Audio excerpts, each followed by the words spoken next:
Tarian suling tambur sudah ada di tanah Papua sejak seabad yang lalu. Tarian ini dimainkan per kelompok yang bisa lebih dari 10 orang dengan dipimpin langsung oleh seorang mayoret yang akan mengatur irama permainan suling dan tambur. Suling tambur menghasilkan melodi dari lagu yang sangat memukau tamu dan wisatawan.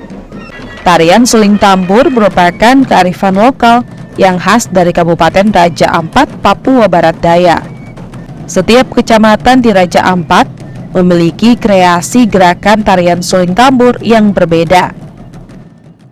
Suling tambur ini selalu dimainkan atau dilaksanakan itu untuk acara-acara adat seperti minat, terus juga biasanya acara-acara yang resmi, yang nasional, itu juga senantiasa selalu harus dihadirkan, sehingga ini kan membuktikan bahwa adat itu senantiasa selalu ada. Jadi karena adat itu dia kan lebih utama, dia adat dulu baru yang lain-lain. Pemerintah Kabupaten Raja Ampat melestarikan tarian tersebut dengan menggelar festival suling tambur setiap tahun.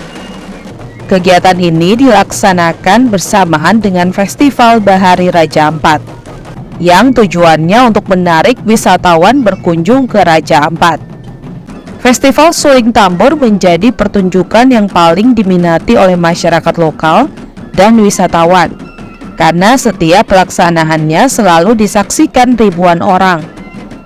Diperlukan upaya pelestarian dari pemerintah daerah setempat untuk menjaga kearifan lokal yang satu ini, agar kebudayaan Raja Ampat tetap dikenal oleh masyarakat.